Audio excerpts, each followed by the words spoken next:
O nosso estudo de hoje está na carta aos Colossenses, capítulo 3, versículo 23. E tudo quanto fizerdes, fazei-o de todo o coração, como ao Senhor e não aos homens. Emmanuel comenta na lição 57 do livro Pão Nosso, perante Jesus. A compreensão do serviço do Cristo entre as criaturas humanas alcançará mais tarde a precisa amplitude para a glorificação daquele que nos segue de perto desde o primeiro dia, esclarecendo-nos o caminho com a divina luz. Se cada homem culto indagasse de si mesmo quanto ao fundamento essencial de suas atividades na Terra, encontraria sempre no santuário interior vastos horizontes para ilações de valor infinito. Para quem trabalhou no século? A quem ofereceu o fruto dos labores de cada dia? Não desejamos menoscabar a posição respeitável das pátrias, das organizações, da família e da personalidade. Todavia, não podemos desconhecer-lhes a expressão de relatividade no tempo.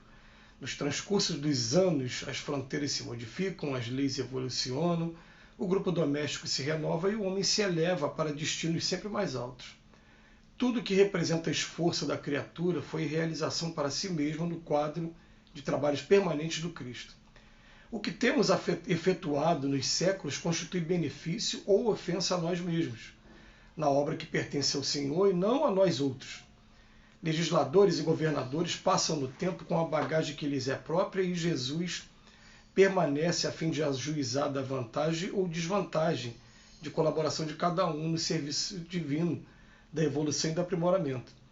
Administração e obediência, responsabilidades de traçar e seguir são apenas subdivisões da mordomia conferida pelo Senhor aos tutelados.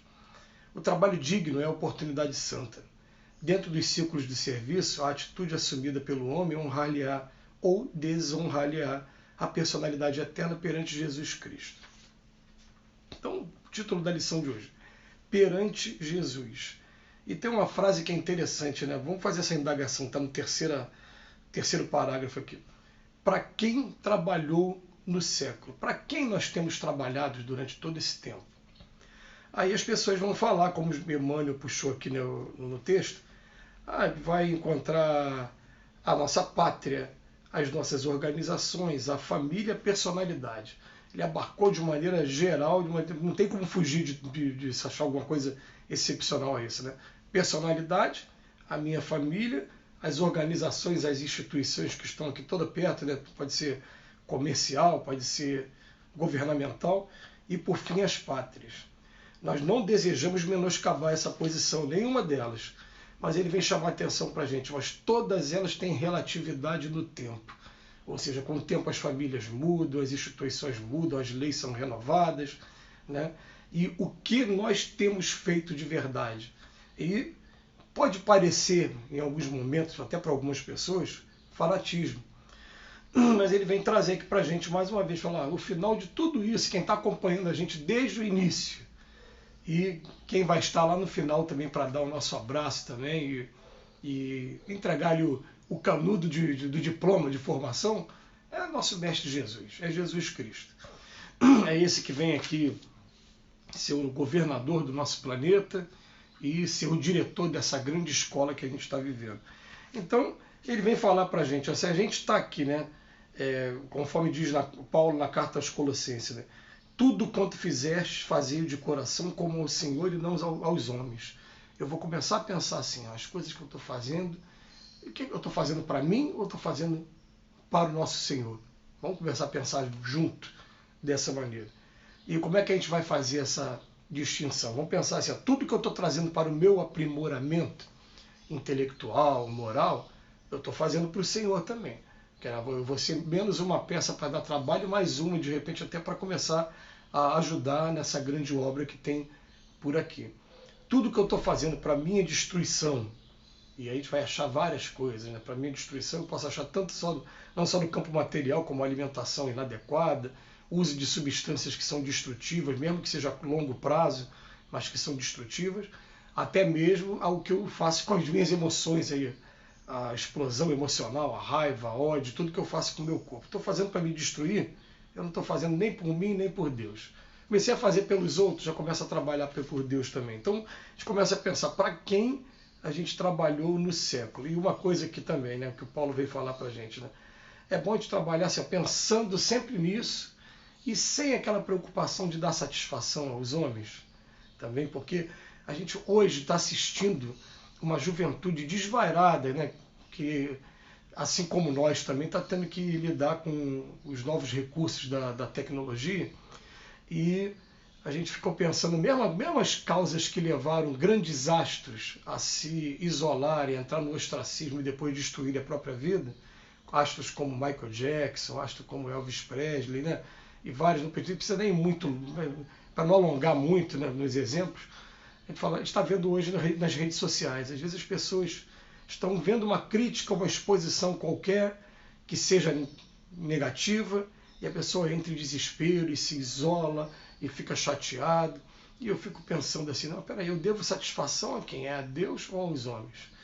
E aos homens a gente já vai aprender uma coisa, vão criticar, você nunca vai conseguir agradar todo mundo, vai ter momentos em que vão ser injustos mesmo, muitas vezes também serão justos. A gente que não quer admitir que a falha é nossa também, né? Mas algumas vezes a crítica vai ter endereço certo. Mas eu vou pensar assim, ó, a minha consciência tem que estar tranquila com relação a Deus. Eu vou pensar assim, às vezes a gente resiste 10, 20, 30, 50 vezes, caiu uma vez, o mundo vai começar a levar em consideração só a queda que você teve, não vai levar em consideração as 50 vezes que você conseguiu resistir e se manter em pé. Mas isso aqui, ó, na nossa consciência, aqui, no nosso campo íntimo, diretamente com Deus, Ele sabe o esforço que a gente está fazendo, Ele sabe também das nossas intenções. Então, se a minha intenção está sempre sendo a melhor possível, sempre sendo a de me ajudar, de ajudar as outras pessoas, a gente não tem que ficar preocupado com o que os outros vão pensar. A gente tem que pensar assim, ó, perante Jesus.